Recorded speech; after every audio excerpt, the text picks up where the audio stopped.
שלום, היום אנחנו נלמד על התיקיות החדשות שבאזור הפרויקטים.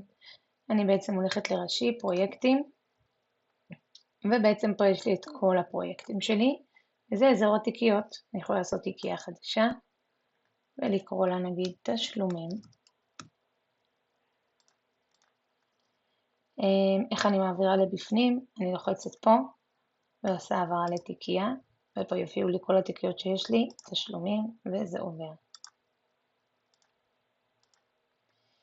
שימו לב שאפשר לצאת מפה ולחזור למעלה, וכן כשאתם עושים חיפוש זה מחפש גם שם של תיקייה וגם שם של פרויקט שנמצא בתוך תיקיות, אז אפשר לחפש פה הכל.